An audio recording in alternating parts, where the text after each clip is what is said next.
And thank you all so much for taking the time out of your afternoon to join myself today and our new superintendent here for DeKalb County Schools, of which we are so pleased to have here in DeKalb, Superintendent Cheryl Watson Harris.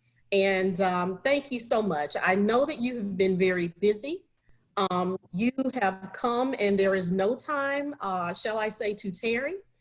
Because education is upon us. Mm-hmm. Of course, you know, being the super district commissioner, a parent, and a part of what I consider to be the village, it was really important to have this town hall because we want to make sure that every child in the DeKalb County school system is fully prepared. Of course, you know that we are facing unprecedented times. I do not want any child to be left behind. Of course, there's real concerns for the digital divide and how do we bridge that gap, and also for the new processes that students must undergo. What are the toolkits? So we will get into all those things here this evening, and the list of questions are so very long that I literally don't want to waste time, but I do want to take the opportunity to give thanks to those who have helped us make this possible. So your assistant, Marissa Lowe, is wonderful, and thank you to her if she's joining us. Also, Antoine Brown, who is an absolute jewel that is now with you. We'd like to say thank you. Ms. Portia Kirkland worked extensively with us on the communications, and also Marcia Coward. I've worked with Marcia for years. We'd like to thank our DeKalb County School Board for reaching out and sharing questions, as well as our regional superintendents, our educators, our parents, and the greater community. Nelson Mandela once said that education is the most powerful weapon that can be used to change the world. So as we prepare our children during this new age, let's have the conversation. And at this time, I would like to afford you, Superintendent, to have a statement at this time before we begin. Well, thank you so much, Madam Commissioner, and thank you to everyone who's joined in and everyone who sent in their questions. You started out by describing this as the village, and it's so true that now more than ever, while we're responding to this pandemic, we know that we cannot do this work alone. Everyone here at DeKalb County School District is working super hard, and we have an amazing team and amazing champions for children and equity warriors, but we know that the challenges that we face, we really do need the entire community to respond. And that's exactly what we've been receiving. And it's been absolutely delightful to be here as a new superintendent. I just finished out my first month, believe it or not, passing our budget, passing a new calendar, getting school ready to start remotely, which I know we'll talk about. But I'm just really humbled and honored and super excited to be the new superintendent of DeKalb, and we've definitely hit the ground running, and we're prepared, and we're just so excited to start our year and have a joyful and empowering experience for our scholars. So thanks so much for having me. No, the thanks is to you, and we are going to delve right in because I was absolutely amazed at how many questions came. But as we begin the entire conversation, one of the first questions that we had was concerning IEPs, which are individual education plans, and will there be virtual support to assist students with an IEP? Mm-hmm. Absolutely, and that is a wonderful question. And you know, our students that have IEPs are often some of our most vulnerable students, even in the brick and mortar space. And what I want our families and our community to know that we are being super intentional about how we're supporting all scholars and creating safety nets and interventions so that we're not losing any of our scholars during this time of virtual and remote learning. But absolutely, every child who has an individual educational plan, it is their right to receive the supports and services, the accommodations that have been described and outlined in their IEPs. So our students with IEPs will receive their services virtually, just as all of our other scholars will. But there'll be incredible intentionality around smaller group instruction and even one-to-one touch points with our students with disabilities that have an IEP. Additionally, we're really being strategic in our comprehensive and robust approach to supporting families. Because many of our parents, this might be something new in terms of providing this level of support to their scholars in terms of their instructional plan. So we'll also have some creative things that we've just put in place, a Dial a Teacher program with if parents have a specific challenge along the way, they can just pick up the phone and call a teacher or a counselor who can help them understand the modifications as described in the IEP and additional supports and services that they can provide to their scholar. Now, one question that I have, because I know that in particular, Clarkston is probably the most diverse school in DeKalb County and probably in the state of Georgia.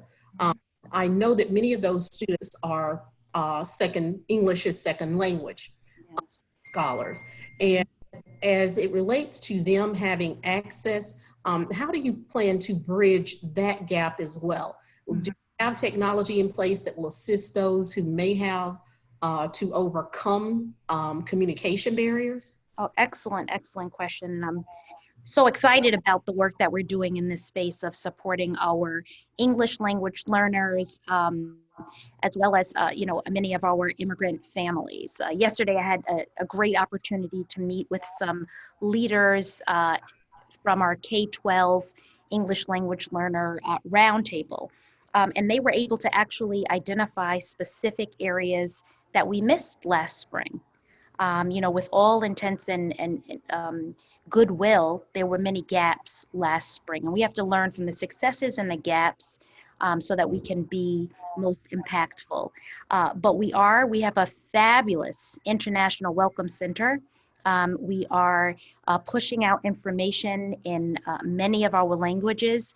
In DeKalb County, we have 178 languages represented. Yes. And our International Welcome Center is working on trainings for parents, as well as ensuring that we're getting into the spaces we missed, whether that be for device distribution, internet access, or addressing some of the food insecurities in terms of our food distribution. So I think we did a fabulous job last spring and over the summer. Right now, we're really trying to drill down to the communities that we might have missed, many of which you described just at the top of the question. Understood. And I'm seeing the questions come in as we're speaking. So I'm trying to be mindful because I'm seeing some good questions here. Mm-hmm. In terms of one of the major questions that I've received, because of course I've worked extensively throughout my daughter's career. And of course she is a college freshman now, but as it relates to the digital divide, students who do not have internet access, what are we doing? What is the DeKalb County School District doing to ensure that those children have access to the technology that they need to be successful?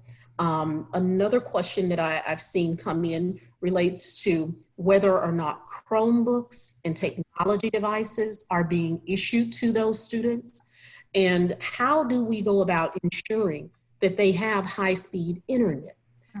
We do have many students who do not have that access. So if you will, please answer those questions concerning what we're doing in DeKalb County School District.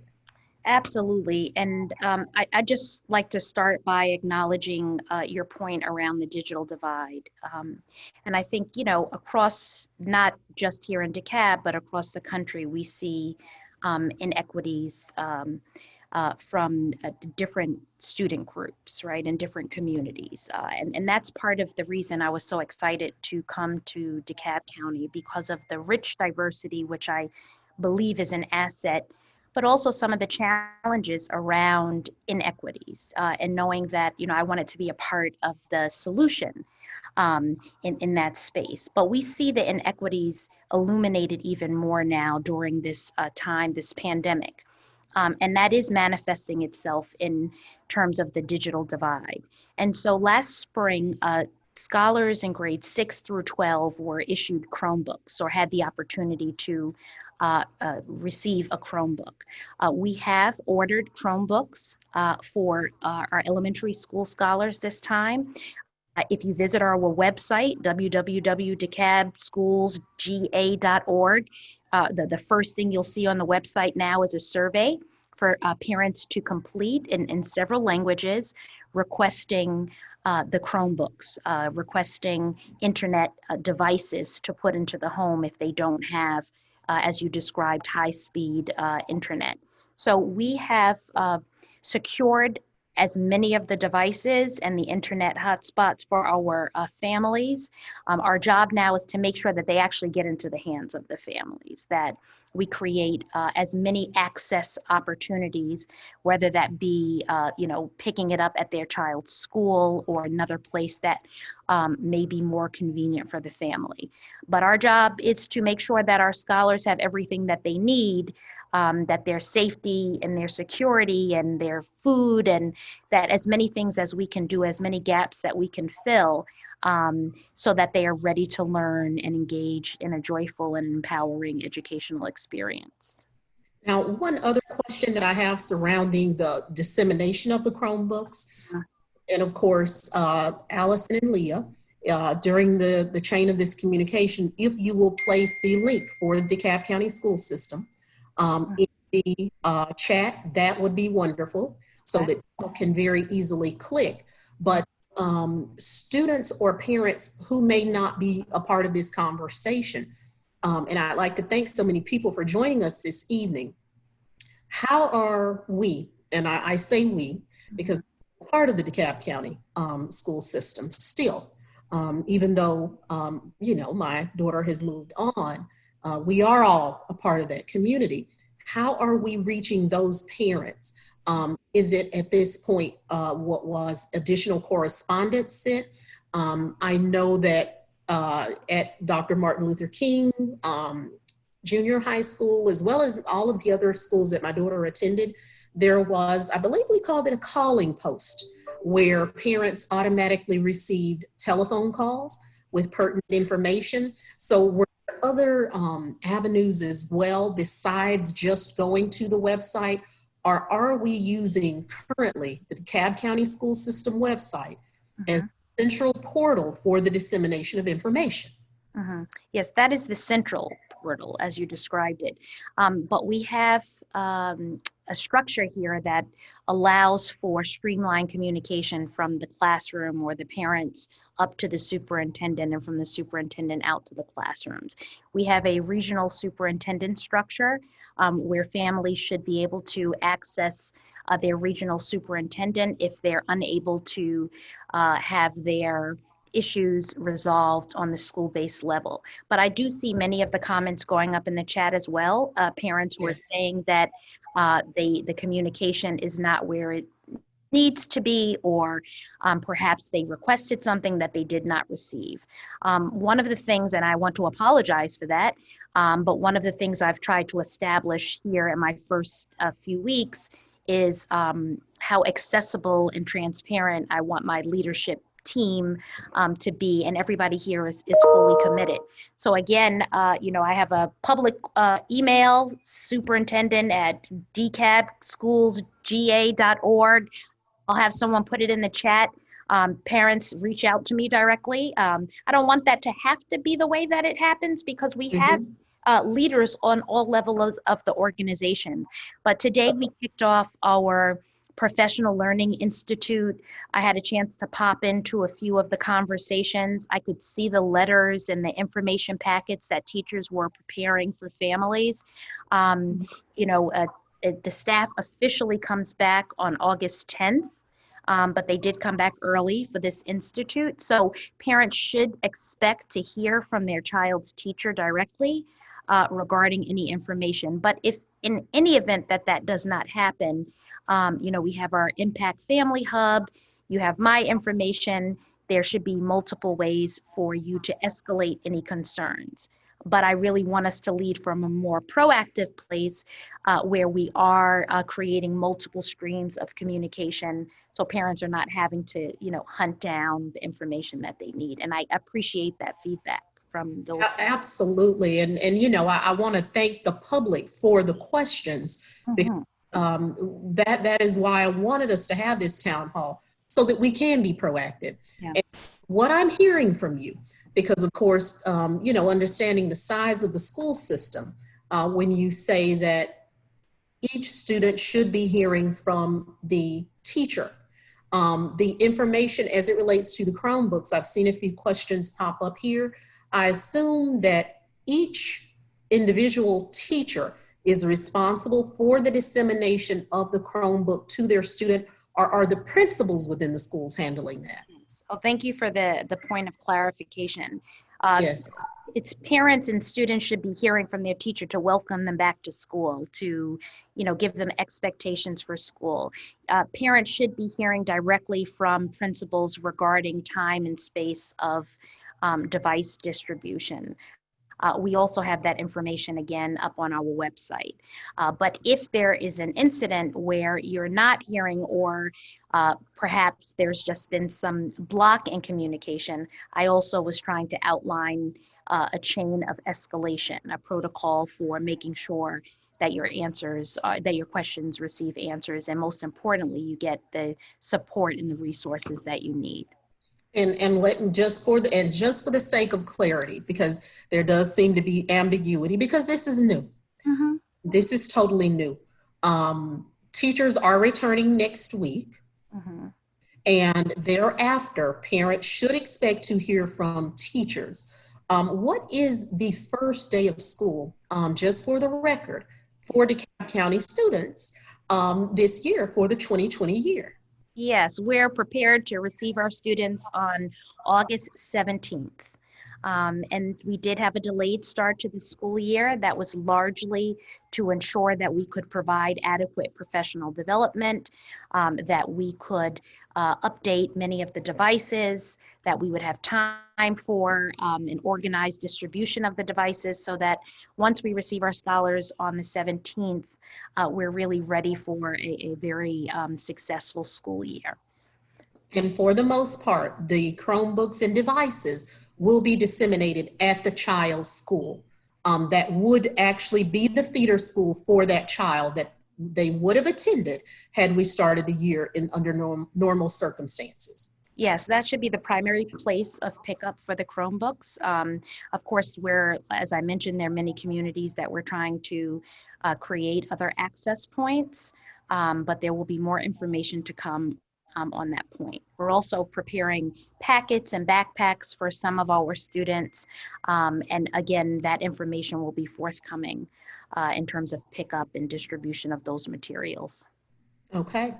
Let's see here. We're going to, I think we have adequately covered the Chromebooks. And the reason I wanted to spend so much time on that, because when we're doing digital learning, or if a student engages in digital learning, that is going to be the primary source of communication. One question that I saw pop up that I would like to pose, because of course, different schools have different ways of teaching in the virtual space. Mm-hmm. So a hybrid, which is a combination of in-class as well as virtual.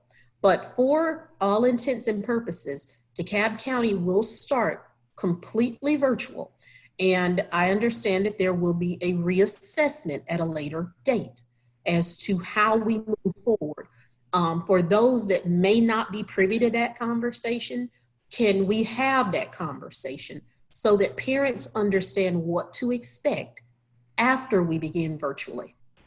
Absolutely. Our goal is to eventually get our children and our teachers back into school. That is our goal. We know that our children miss their friends, that they thrive in that learning environment. However, the safety of our students and our staff have to be our number one priority.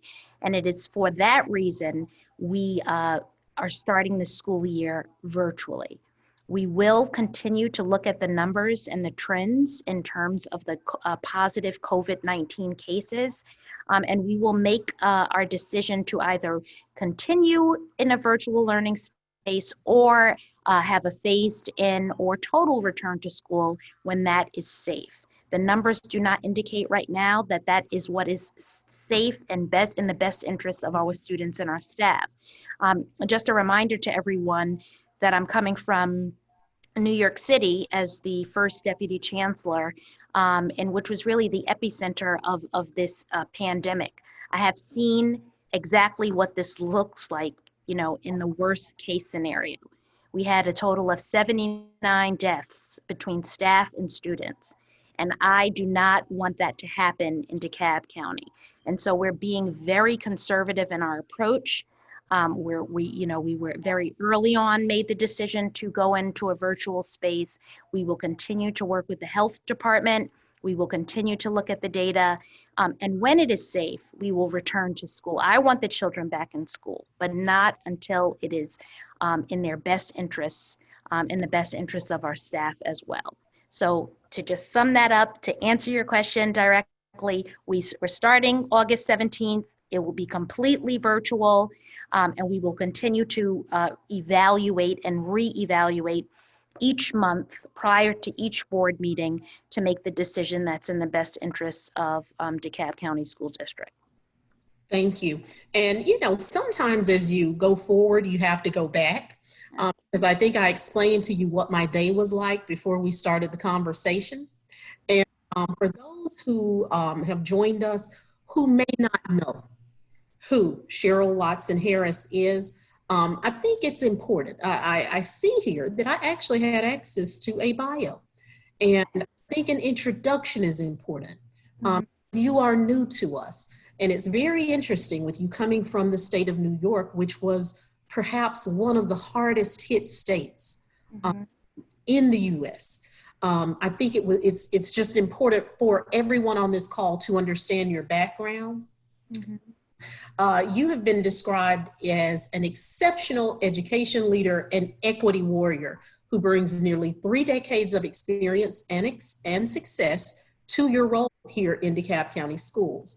You've been and continues to be a champion for children, drawing praise for your innovative leadership style that improves both employee engagement and morale throughout the school system and positively impacts student achievement. Throughout your 26-year career as an educator, administrator, and community leader, you've demonstrated outstanding skills and knowledge of teaching and learning, as well as professional development and policy implementation, as well as a collaborative leadership style that consistently strives for excellence.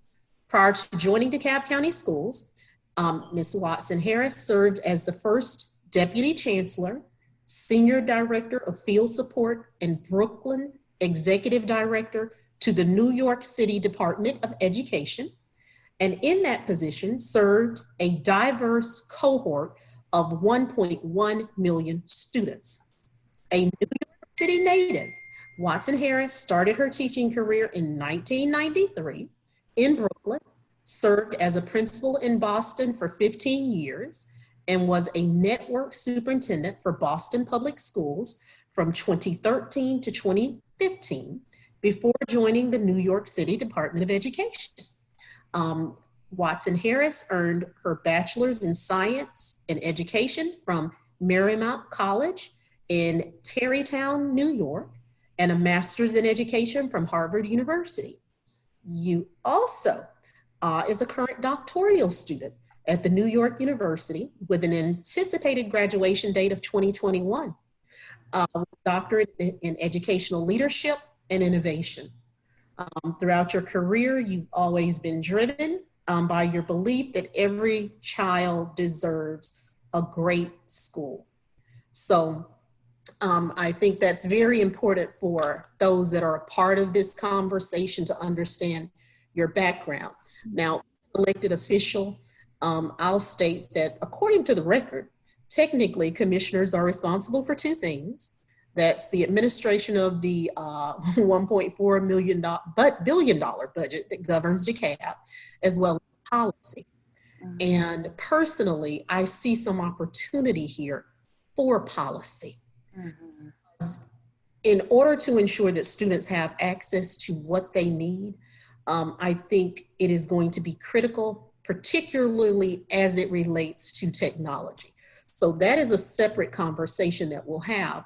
But as we've been chatting, one of the questions, or I've seen multiple questions pop up in the Q&A feed relating to how will students receive a toolkit and or a syllabus for each of their classes. Is that going to take place as the teacher reaches out to them on the individual level? And also as it relates to supplies, will there be supply list for students? Can you tell us in what direction? Because as a general rule, I know teachers generally have a great deal of latitude and differences. So usually we'll buy basic supplies. Even though children are engaging in virtual learning, I think that they may still be required to have specific notebooks and certain materials. So speak to that for those that are on the call. That would be wonderful. Excellent. And so to your question about a syllabus, a syllabi, general expectations for what the students will be covering, those are largely governed by our standards. And we continue to focus on our power standards and exactly what children need to learn by the completion of each grade. That does not change in virtual learning. From our central office, we have created very high quality lessons and units that serve as a guide and provide some kind of general coherence in terms of what's expected for all students. And then on the local level, there is a certain level of autonomy and expectation that teachers take that guidance that's developed here at the central office under our chief academic officer and implemented in a way that's contextually, culturally appropriate for the students that they are serving. So there is, it isn't just a loosey-goosey kind of thing where everyone's doing whatever they want to do. We do have certain guidance, we do have certain expectations, but then of course we value our teachers and their creativity, and we want them to have space to really make it their own. Understood.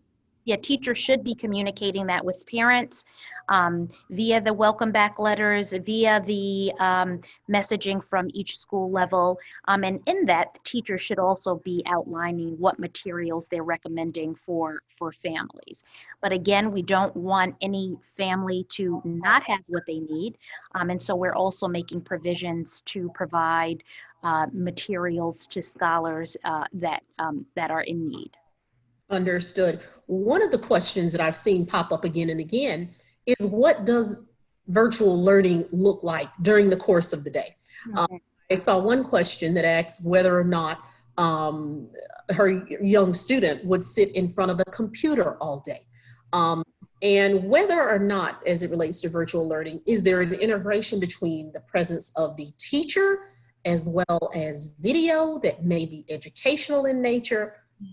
Explain to us what a parent can expect and what are the hours. I've seen some questions what are the hours of virtual learning for a student?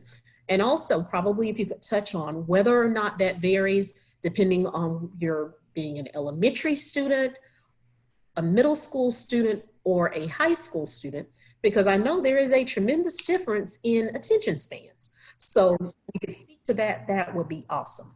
Absolutely. And so we're offering both synchronous and asynchronous experiences when the teacher is live, similar to what we're doing right now, where we're both in the same space at the same time, as well as asynchronous opportunities. And that might include a pre-recorded video from teachers that students can go back and watch over again, or assignments that are posted and students have a certain amount of time to complete those assignments. So it really is a hybrid model in terms of online virtual experiences. So no, the expectation is not that students will be sitting in front of a computer for 8 hours a day. I know that I've received feedback from some families that that's what they want. That's not good for the eyes. That's not good for the posture. And so that's not what we want to really do for our scholars. But we are creating mandatory check-in times with the teachers so that we know our students are engaged and that they're safe and that we're maintaining ongoing communication with them. But it really is a combination of both synchronous and asynchronous experiences. If you don't mind, I'll just share also that the teachers have been so incredibly creative. There are now Bitmoji classroom settings that have been set up, with the avatar that looks like the teacher, with personal effects from the students. We have teachers who have created classrooms in their dining rooms or their kitchens, so that when their children and their students log on, they have some sense of familiarity and excitement. So you said it earlier in the call, and I can do my very best to share all of the wonderful things that we're doing, but we do have to ask everyone to be patient. We're all figuring out, this new way of doing school. But what families should know is that we are absolutely committed to getting it right. We're not going to get it right out the gate. We have to figure it out together. We have to be flexible and patient, but we're committed to continuous improvement, and we will only be able to do that with your feedback and with information input from our families and from our students. Now, one question that I've seen here again and again, and I am not familiar with Verge.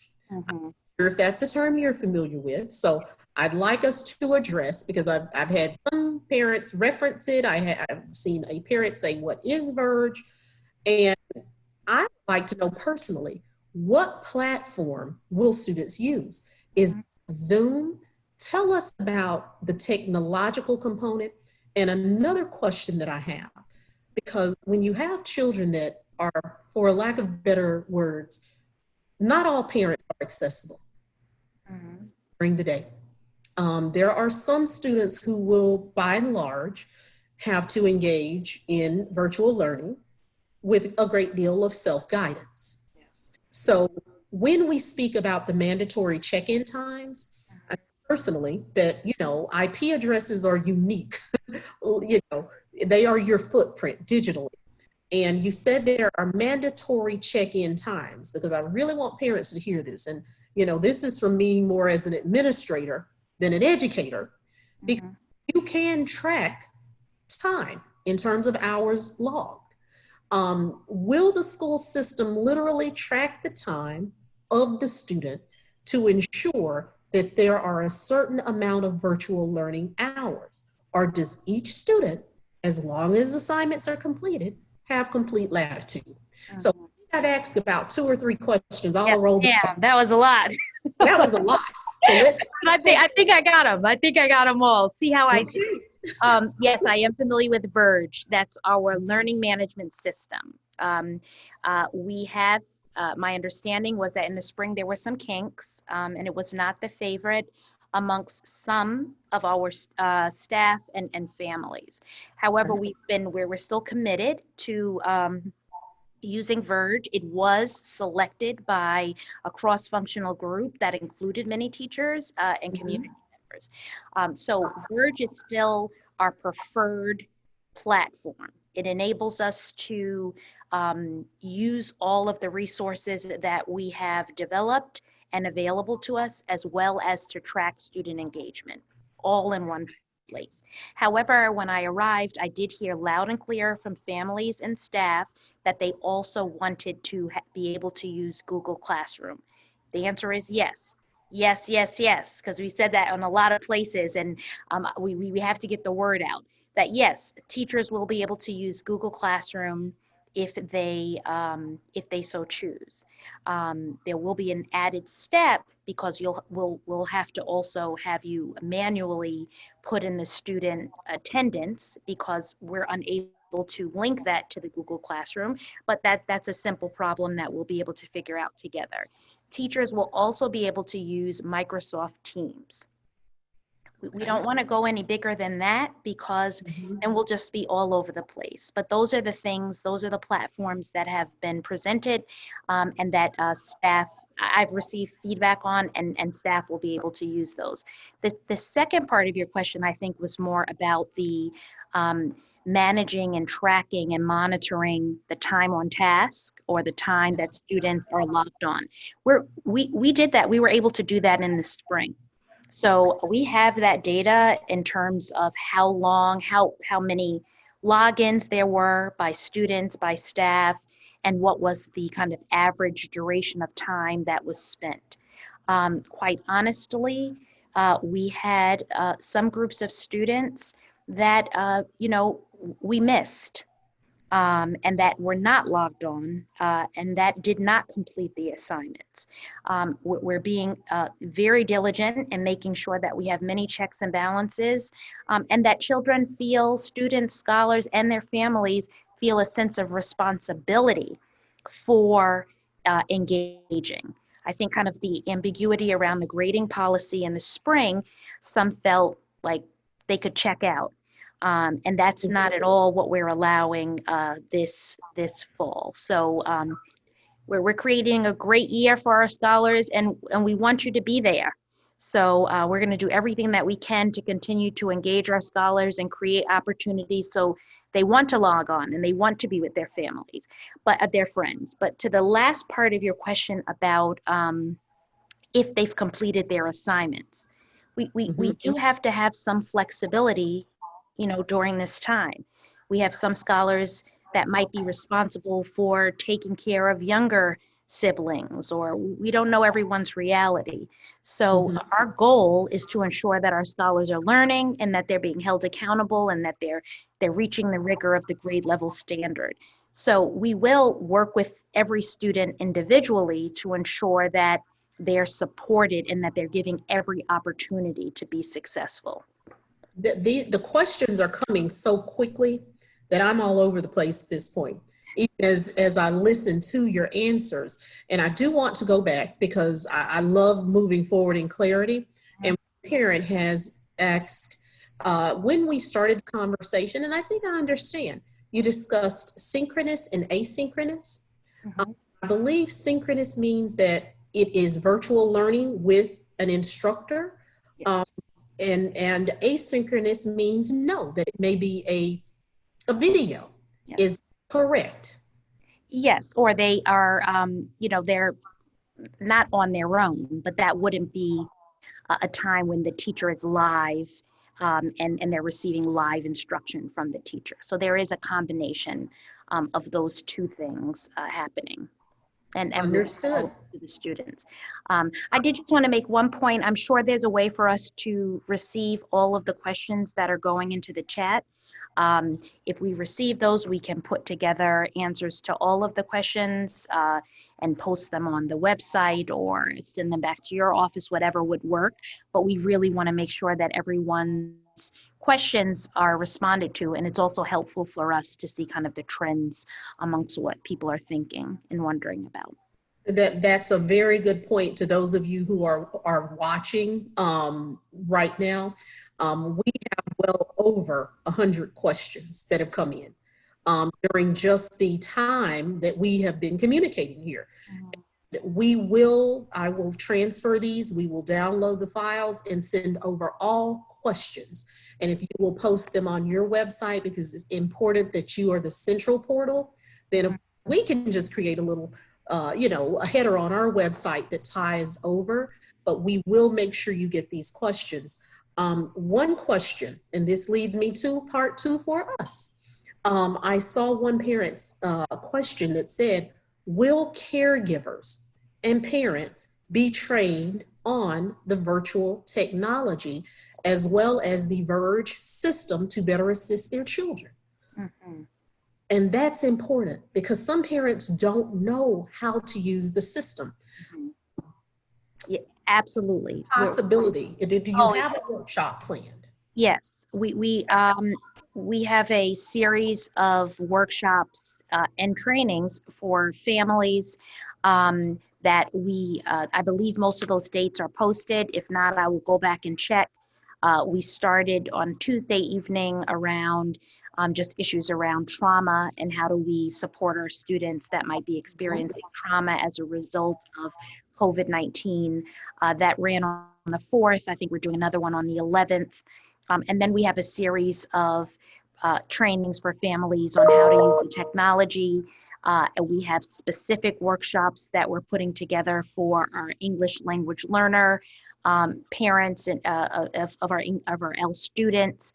We also have a grandparents series that we're putting together because we know many of our wonderful grandparents are at home raising or taking care of their grandchildren. So we're trying to create a really robust support system for our parents that are so serving in this new role as you know, also as teacher. And as I mentioned earlier, we're also doing the Dial a Teacher program and thinking about how we use our Access television station to also do some tutorials and things like that using our television station. And let me say this, because even with DeKalb County, we struggle with communication. Mm-hmm. How do you reach the masses? Very early on when this conversation started, I noticed that one person said, you know, there's issues with communication and the flow of information. Mm-hmm. That heard about this town hall through WSB. Now, in a former life, I managed the Atlanta Daily World, so I come from a media and marketing background. Mm-hmm.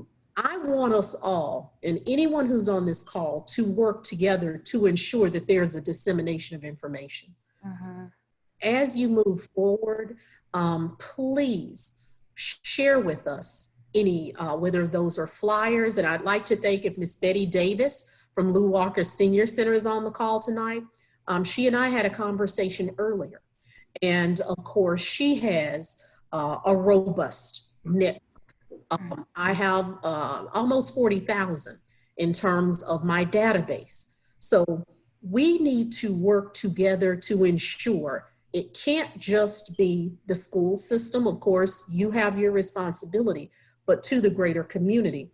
Now, another question that I saw here, and this has always been, for lack of a better word, somewhat a slippery slope, but I do believe, I agree with the person that left the comment, that it should be mandatory that parents are trained on technology. That be an exercise that they go through. They are required to watch a video. It outlines what is happening. It could be interactive. And once you're done, you click, watch this video, and you understand. Because we need parents, and if not a parent, a grandparent, to accept ownership for the responsibility here. So these children are engaging in virtual learning, because if we don't implement this properly and if parents aren't informed and engaged, we tend to have children that are left behind. Absolutely. So that is very important. There's also a system, and the name totally fails me, ESIS. Is it not ESIS that DeKalb County School System has, where parents can log in? And I used to receive automatic notification of my daughter's grades. Is that type technology still utilized within the DeKalb County School System? Because the one thing that I don't want to happen, and that's why this was really important to me, is that a parent does not know.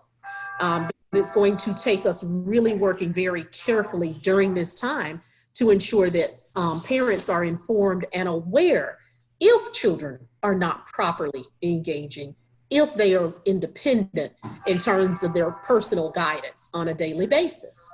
Yeah. So, and that's again, that's a few questions, but hopefully you kind of get where we're going with this. Right. I think in your questions, I heard the larger issue of communication, and we're working on that. It's not ideal, and I can tell just from the questions that you've posed this evening, as well as those I see coming in the chat, that we have to tighten up our communication protocols and how families receive information and are able to access it. So duly noted, and it's something that we will continue to work on. The system that we use now is Infinite Campus, which most Yes. of our families are aware of. But we could do a better job with training, both district-wide and then locally. So I'm hearing that loud and clear. You mentioned some of the wonderful people we have on staff that are thinking long and hard, very enthusiastically about the training that we can provide for families.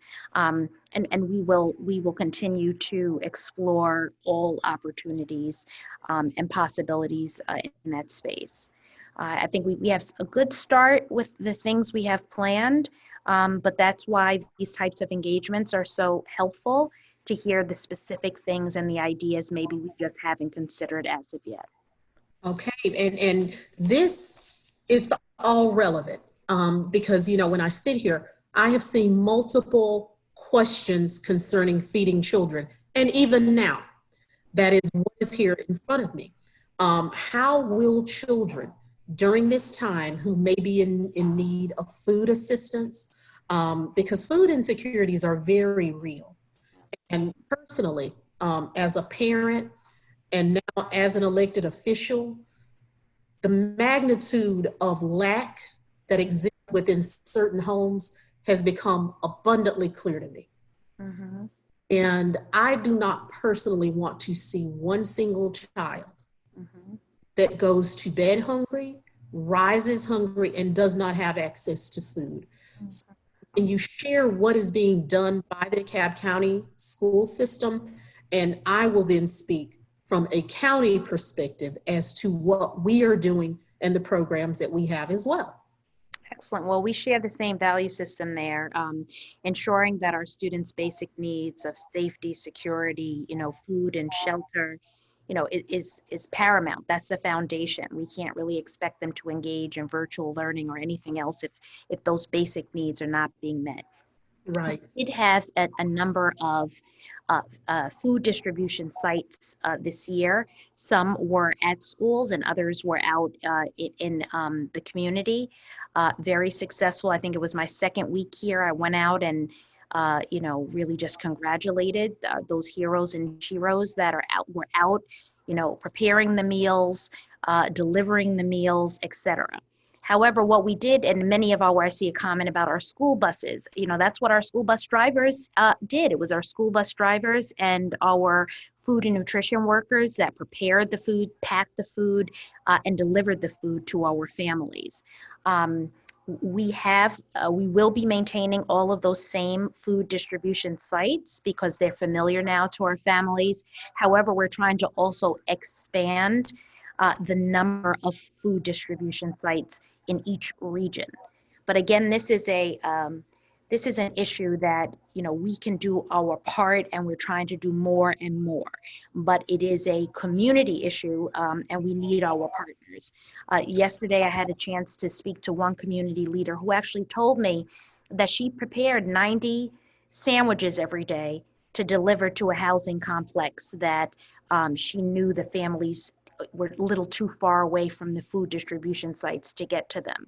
And that was just very helpful, because now we know we have to try to find another food distribution site that will be accessible to those families. But the last thing I'll share on that is we're also exploring ways to support food distribution over the weekend.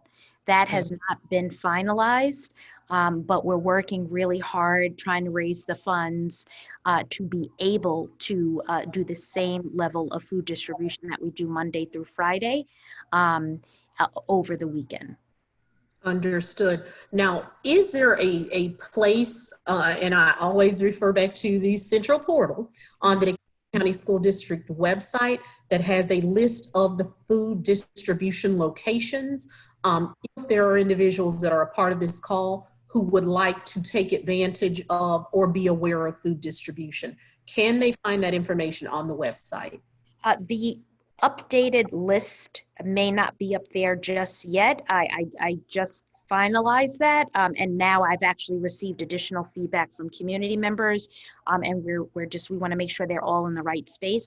But you will, when you go onto the website in the coming days, see an infographic that represents kind of our comprehensive approach. So if you have a question about instruction, you can click on that and it'll give you all the information you need. If you have a question about community resources, you click on that and it'll give you all of the information available. Under family and community supports, you'll click on that and it'll give you information about food distribution.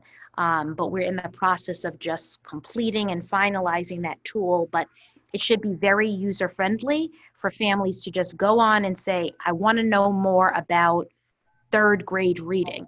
So you click on the instruction piece and that information will come up. But that's what we're in the process of working on right now. But we will get that food distribution sites list and the map. We'll get that up just as soon as we can. And that really should be in the next few days. Okay. And now to those who are watching, I'm going to change hats and now speak from a county perspective. Here in DeKalb County, since March, we have invested over $6 million in food distribution. We have partnered with Gary Black, who is in charge of the Georgia Department of Agriculture, as well as the United Way, to provide fresh food boxes, as well as a variety of proteins. And we announce those distribution sites weekly. One on this call, Allison, I would like for you to include our web address, because if you're not receiving my newsletter, please go online and sign up to receive it. Our general website is Commissioner Lorraine Cochran-Johnson.com. Again, that's Commissioner Lorraine Cochran-Johnson.com. And on the homepage, you will see Join the Movement. And if you will put your email address there, you will receive our weekly newsletter. And we share food distribution sites on a weekly basis. There are many community partners. And immediately, I have to say thank you to Pastor Jamal Bryant at Newburgh. And the list is just endless. And what we have chosen to do to ensure that we reach all of DeKalb on a weekly basis, those food distribution points change. We are one DeKalb. Whether you're in North DeKalb or South DeKalb, if you have a food insecurity, we want to ensure access. And as we move forward, I could sit here and talk about so many things, as it relates to COVID and what we're doing. Because we remain committed. We received $125 million in coronavirus disaster injury relief funds through the CARES Act to be used specifically for needs associated with COVID relief. So we will continue to provide those meals beyond just the COVID monies. Our community development department, and I'd like to give a warm shout to Mr. Alan Mitchell and his team. If you will contact my office, if you are in need of food, we will ensure that you have access. Currently, I have an entire group of seniors that are located within one senior facility, and we carry to them on a weekly basis boxed meals that sustain them one delivery all week long. So not in my DeKalb. We will not have people, if we are aware of your need, that are hungry. So please join my newsletter and reach out to us direct, and we will do everything we can to ensure that no person, whether it's a child or an adult in DeKalb County, Mm-hmm. from a lack of access to food. Mm-hmm. Let's see here. There's been so many questions that have come in as we have spoken. I think we did cover Verge and the learning management system that it provides. Mm-hmm. Let's see what else we have here. This question centers around the accommodation of how will the school district accommodate the scores of families who lack time and or money and resources to be full partners in virtual learning.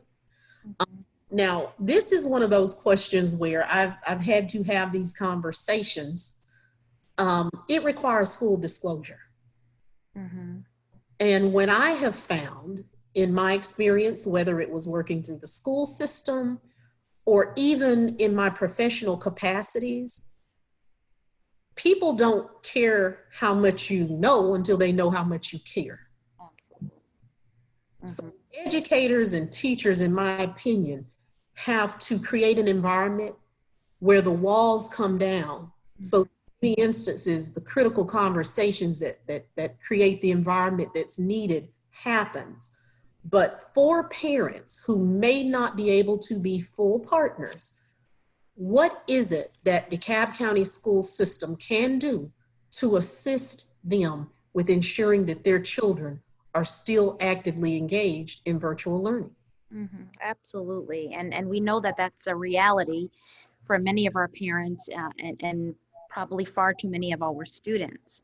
Um, but that to me is the larger issue of equity, which is, really a theme throughout this conversation. And for me and for everyone, probably, equity is not that everybody gets the same thing, but everyone receives what they need to be successful and have access and reach the same level of excellence. And, we do that by knowing every child well. And that is the responsibility of our classroom teachers to ensure that they know and they're staying in contact and they identify any challenges that our students are having that prevent them from being all that they can be and being successful. We have a robust student services team and student interventions. We have school counselors, we have social workers, we have partners all across how we support the entire child that are ready to ensure that we're meeting all of our scholars exactly where they are. But that does start in the classroom with the person who's closest to the children to know exactly where they are and what they need. And our teachers are amazing. They're incredible people. And we recognize how challenging this time is. But this is a moment that I think, we were made for. It requires us to dig a little bit deeper and give even a little more to ensure that we know where our scholars are and what they need. But that is our commitment. That's why we do this work. Because we want our children to be successful, and that starts with knowing who they are and what they're dealing with, and making sure we're connecting them with the right supports and services. And as it relates to supports and services, I just have to say this because last year we had worked very closely with the United Way. They have a wonderful child index that helps you understand poverty and lack and where those pockets are located. We had actually taken the time to create a support mechanism for reading. And I do believe Miss Betty Davis may have been involved from over at Lou Walker, because I went into a variety of our local senior centers and we recruited parents or grandparents who have the time and the ability to work one-on-one with students. And, as you move forward, I want you to understand that we are here to be a resource. There is no lift too great. And in many instances, found is there is fragmented communication. So we don't understand all the resources that are at our disposal. So what I'm feeling is there may need to be, and this is just, this is engaging in honest dialogue.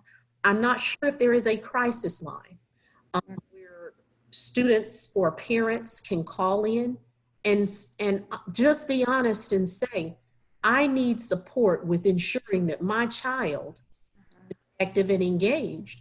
And since our trained, because they went through a series of workshops before we assigned them to their student, perhaps those individuals, those grandparents, would be more than happy to be engaged with that child on a daily basis if the parent is in need of support. Because the truth is, if the parent can't engage the child, then that is a child that could potentially be left behind. So think about that, and we can have that conversation, because we already have a vetted list of grandparents, seniors who are active and amazing, who I'm sure would be honored to work along the school system as a partner to those students who may have additional needs.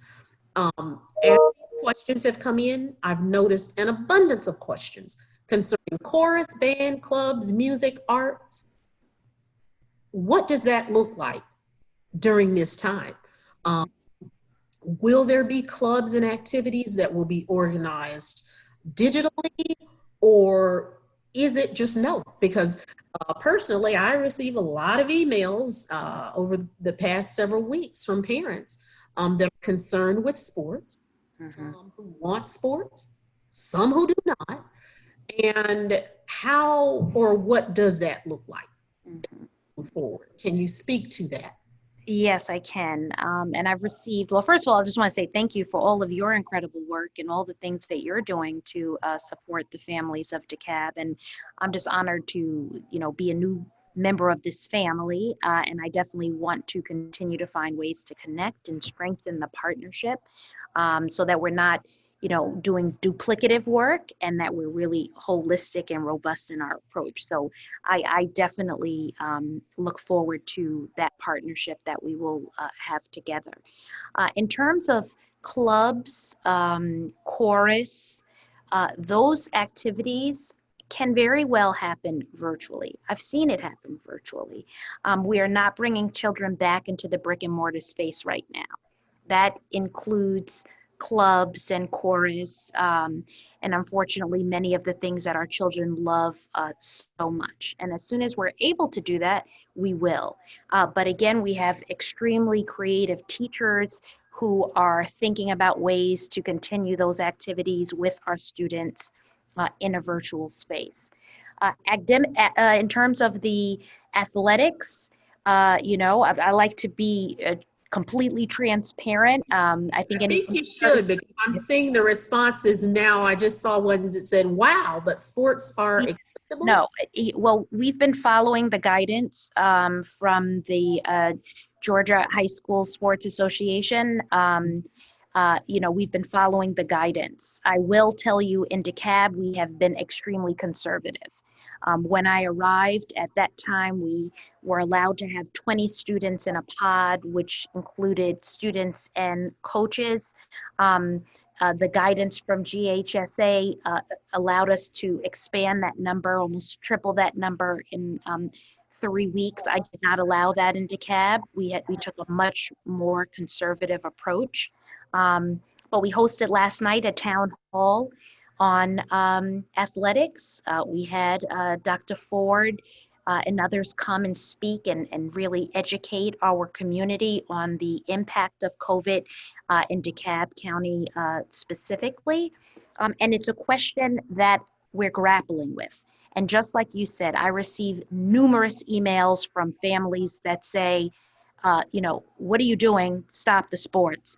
And others who are like, I want my kids to play sports, and they have a whole campaign of emails. So it is an issue that currently our little family here is divided on. Yes. But just as we made the decision to begin school virtually, and that was done thoughtfully and with the data, we are doing the same. So I we had the town hall last night. Some parents appreciated, others felt like they wanted a definitive decision last night that I was just not prepared to give, considering all of the variables and where we are as a community. But there will be a decision for fall sports in the coming week. It is something we're considering, but to be quite honest, we have been following the guidance from the GHSA to this point. Understood. Now, one question that I've seen, and is how is DeKalb County school system addressing children who may live in homeless shelters? Again, this is a delicate situation.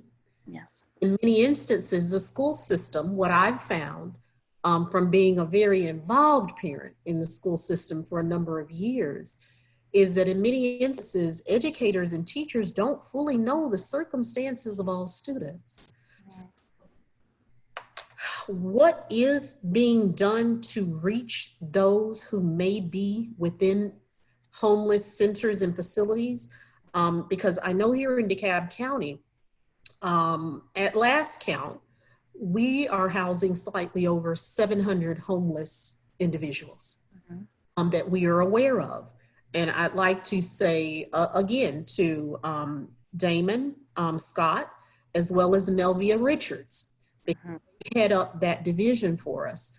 And just this week, I received a call about a homeless individual off La Vista Road. As soon as we had the conversation, they knew her by name. We are so active that the bulk of people that you find that are on the street in DeKalb have refused assistance. And what we find in those cases is generally there is some underlying cause, whether a mental illness there or a drug addiction. But we understand that it's not in anyone's best interest to have homeless individuals on the street. So if you could talk to us about whether or not there is a network and how you go about identifying those students so that they can receive the assistance they need. Thank you for that. And you mentioned a number of individuals that I have not met. My first month here, I would love to be connected with the larger community that's providing supports and services, and perhaps knows people or know of the people in these communities a little bit more deeply than I do. So I would love to be introduced and to be able to partner in the best interests of our students. We do follow the guidance from the McKinney-Vento Act. We do prioritize our most vulnerable students. As we said, in DeKalb, what we're attempting to do is have a vision for the DeKalb County graduate. What are all the things that we dream for every student?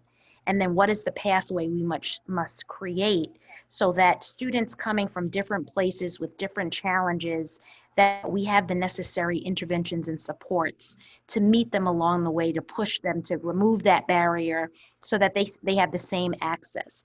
For our students, our homeless students, our students in temporary housing, our students who are doubled up, I mean, there's so many issues that are a reality for our scholars. We do have, again, as I mentioned, our counselors and our social workers who work extremely hard to tap those families into the right resources.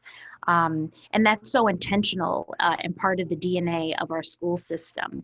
I had an opportunity to visit our registration site recently, and on site in the registration facility, we have social workers and counselors. So from the day a family arrives, we can tap them into the right supports and resources. And that, starts with our, really vulnerable populations, particularly our homeless students. But can we be doing more? Absolutely. Can we partner more deeply with our community-based organizations, our elected officials? Absolutely. And that really is my orientation, and I believe the orientation of most of the people here in DeKalb, that we want to have a community approach to all of our social ills and the things that get in the way of our scholars becoming all that they can be. So I just really am looking forward to knowing who's who and building those stronger partnerships to make sure our children have access to everything that they need. And please feel free to lean on DeKalb County. See that we have Miss Pia Jerome. She's one of my District 7 constituents and a very active community member. And I do want to reiterate something that I just saw her say in the chat. Adults can choose to be homeless. We cannot force them to seek shelter and only offer.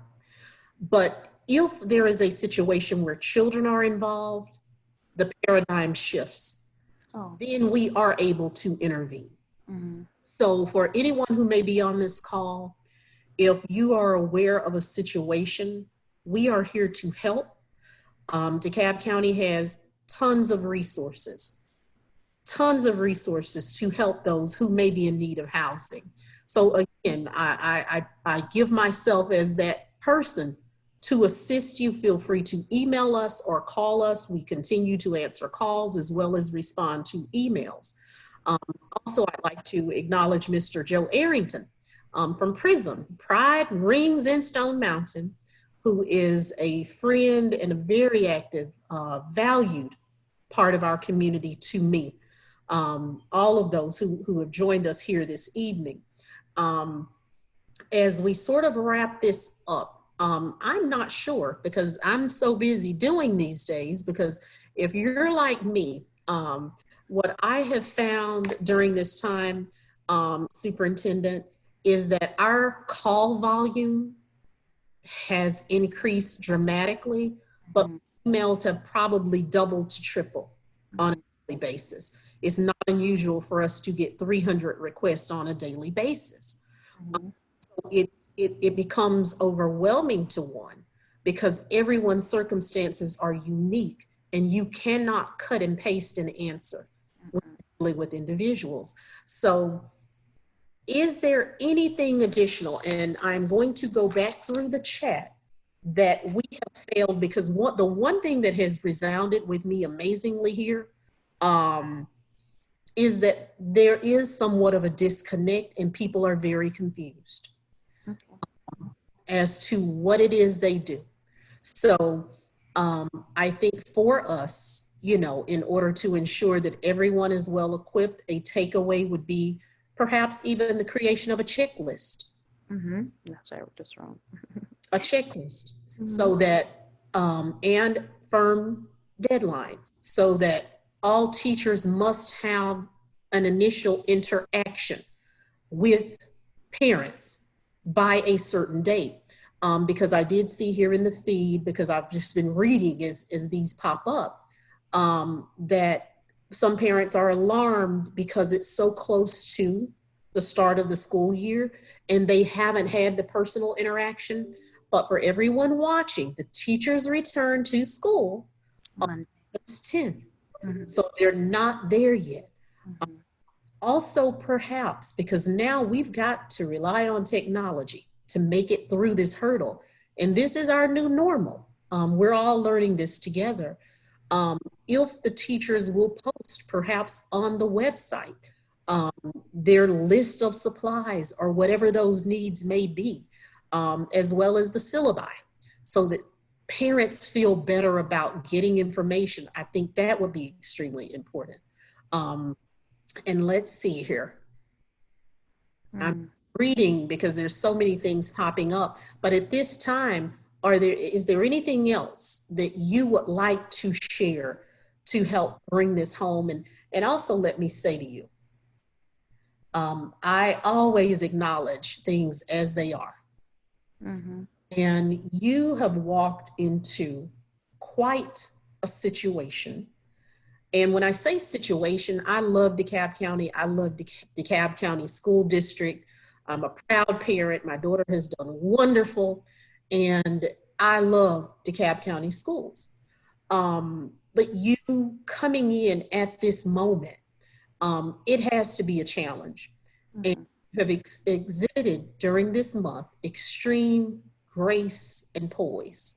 And I would like to say how proud I am of you for coming in, and just know that we trust you to make the right decisions to move us forward progressively. Whatever that looks like, we're here to support you, because the truth is the children are our future. So at this time, I'd like to allow you to speak, and we'll just take it from there. Yes, well, thank you so much. And, thank you for creating this space for me to receive authentic feedback directly from the community. I sincerely appreciate that. I hope everyone knows. I'm a tough cookie. We have an amazing, amazing team, and we want to hear your feedback. I want to acknowledge that everything's not exactly as we want it to be right now, but I also just want everyone to remember that we have teachers and we have principals and we have central office leaders that love our children, and they are working very, very hard to figure this all out. But you have our commitment to work on this in partnership. The communication, I hear that. We thought we were doing a better job with that. Obviously, we can do an even better job, but you do have our commitment to listen to your concerns, to chunk them, to find trends and find solutions. And we ask for your patience, again, as we figure this out.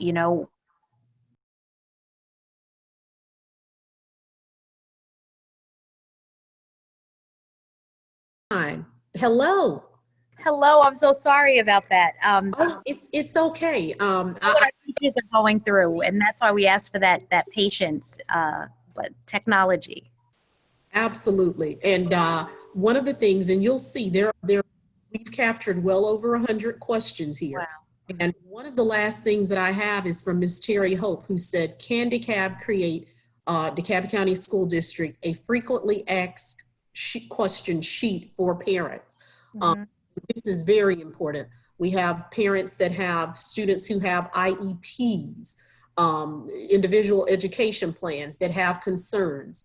And as time goes on, I know a lot of this will be eradicated. But one thing I would like to ask of you, as your takeaway, as if you need another at this time, personally, I like to be involved and I like having my own town halls. Another question you'll see, or more of a statement, is that there was something that was held by DeKalb County School System this week, and it was strictly on Facebook, but they don't do Facebook. So I would love, on a personal level, the calling posts are going to be critical during this time, because there are very few people who do not have cellular devices. When it relates to children, there needs to be communication in real time. So I would have an ask that if a student does not log on immediately, the parent is given notification, because I have a team, and there has been times when I realized from only a digital communication that she wasn't in place as she should be. And for students to move forward progressively, that technology is going to be almost imperative. So we've got to do a good job of capturing email addresses and phone numbers during this time. So parents, please ensure that your child's school has accurate information. Accurate information is certainly going to be key. And I will allow you to carry on with your conversation, because I was just reading as we were waiting for your return. Okay, well, thank you so much, and sorry about that. I think I, pretty much gave my final greetings, but since you asked the additional question about the frequently asked questions, we have that. That's up on the website. We could probably do a better job, obviously, of directing parents and community members to the FAQ, but the infographic that I described is dynamic and will be updated regularly. It's updated almost daily right now with the new information, but we do have an FAQ, and we continue to update that as we do town halls or receive information from families. We will update it as a result of this town hall and the questions that are asked here. But I'm hearing what people are saying. We have to make sure that we're highlighting the right things on the website and ensuring that all communities are receiving that information. I just Okay. thank you so much. I think this was an enjoyable experience for me, and I'm just very grateful for the opportunity that you provided to connect directly with our community members. Well, the pleasure has been all ours in District 7. To everyone that joined us this evening, we're grateful. I am here to help. If you should find there is a need, again, my website, Commissioner Lorraine, Cochran-Johnson.com. You can pull my email address. You can email me at any time, and we are more than happy to help you. My only concern is my community, and I really mean that from the bottom of my heart. So to my team, to Allison Slocum, who is my district manager, who makes sure all these wonderful graphics pop up, to my chief of staff, Dr. Leah Gertay Davis, who is on the call, who provides incredible support as I'm pulled in a million directions right now, trying to do everything humanly possible to help people. And also to my constituent liaison, Mr. J.P. Phillips, who it happens to be his birthday today. And we love you all, and I thank you so much. And to everyone out there, be safe. We do have PPE equipment in District 7. So if you find that you have a need, particularly for our seniors, we make house calls, we drive by and we put them in the mailbox. So we can supply you with masks, but most importantly, be safe. And if there is a need, reach out. I appreciate you so much. And we will get over this information so that you can respond to the questions. And I look forward to being a partner and ensuring you are familiar with every resource that I've come to know in my 18 months, I believe now. Been around for about 18 months. So I have a cheat sheet, and I'll be happy to share that. So call us anytime. Thank you so much. Good night. Okay, thank you. And to all out there, you all have a wonderful evening with your families, and continue to be safe as we face not only unprecedented social unrest, but a global pandemic, and also a selfless plug on Saturday at 2 different locations at both North Lake Mall as well as South DeKalb Mall. We are going to stuff the bus. District 7 will have a school bus parked, and all you have to do is drive by with supplies. We will receive them and take your name, and we are creating our wall of villagers. And those are the people that support the village. So if you will come by one of those locations between 10 a.m. and 3 p.m., all supplies collected at those locations will be carried over to the DeKalb County school system for dissemination to children who are in need. So please tell your neighbors, if you're not getting the newsletter, receive it, because all of this good information is there for you. And again, thank you so much. And to all, have a wonderful evening.